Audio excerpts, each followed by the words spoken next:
The communion which I have just described is the creative thinking process of all super-thinkers.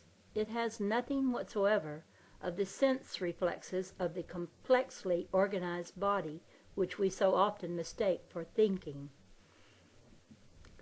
Mr. Russell had only made the change from painting to sculpture a few years when he was commissioned to do a monument of Mark Twain with 28 figures.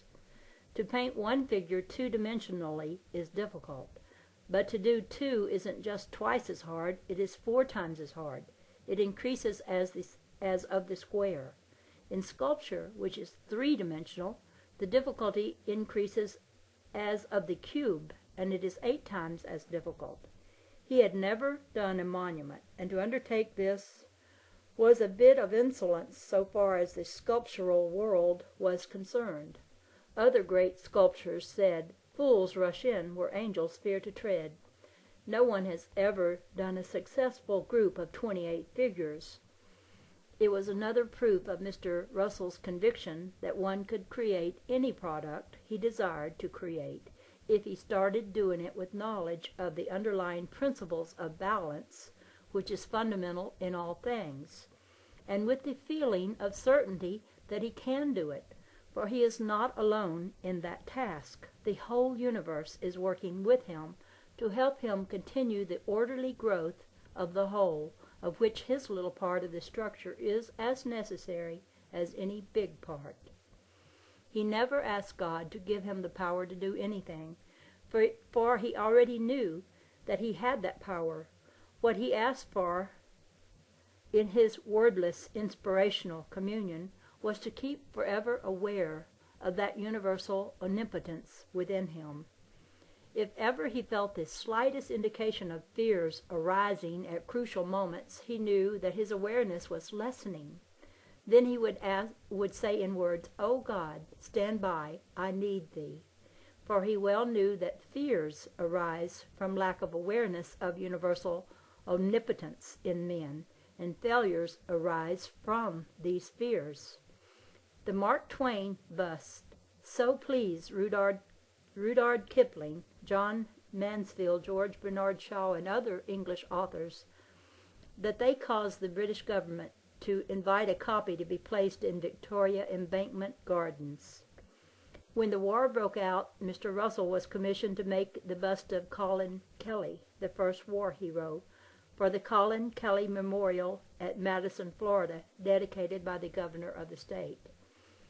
Next, he created a group of 4 figures representing freedom of speech, freedom of religion, freedom from want, and freedom from fear, which he designed and interpreted from a concept expressed by the late Franklin D. Roosevelt in the following words: 4 angels with upraised, protecting wings, facing the 4 points of the compass, would be my conception of a world symbol.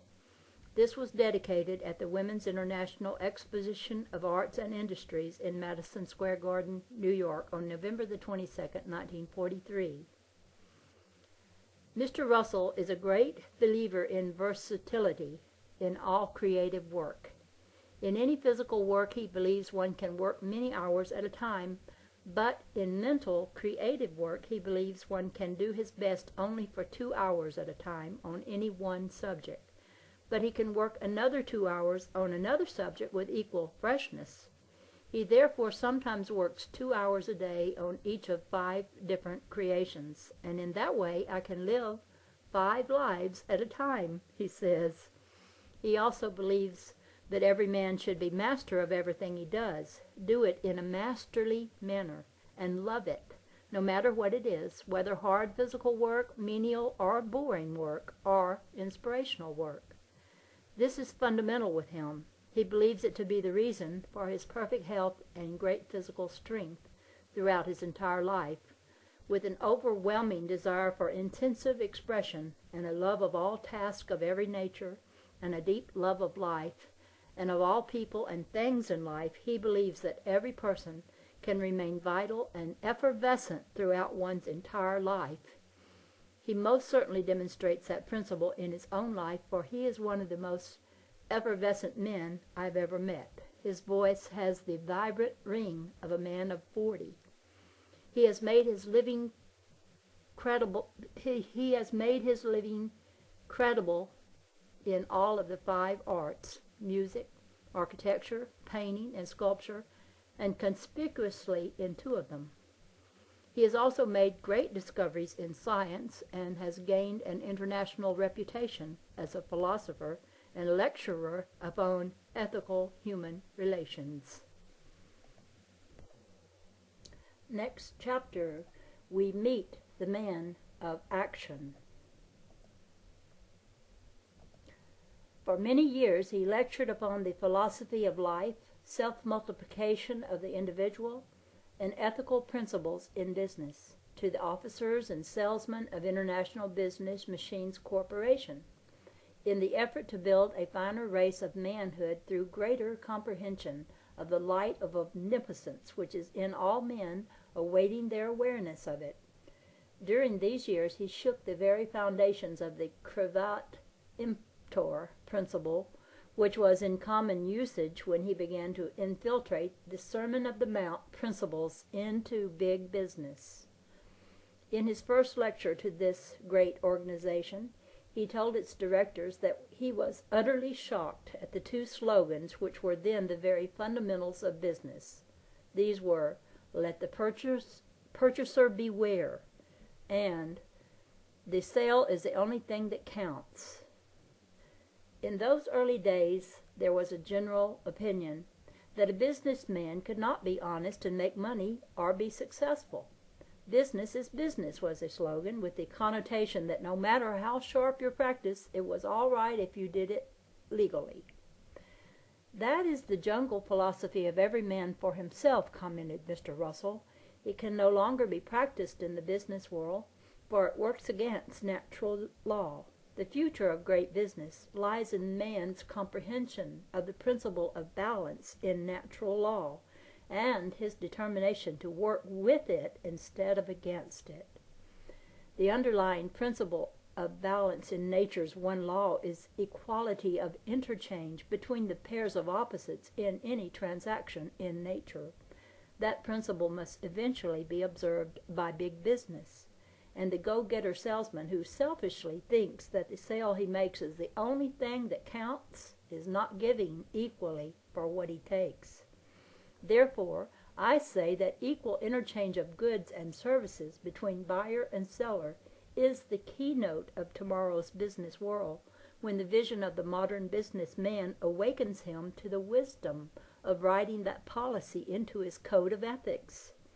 Thus it was that he was enabled to sow the first seeds of his philosophy of achievement in a large way in a field of business.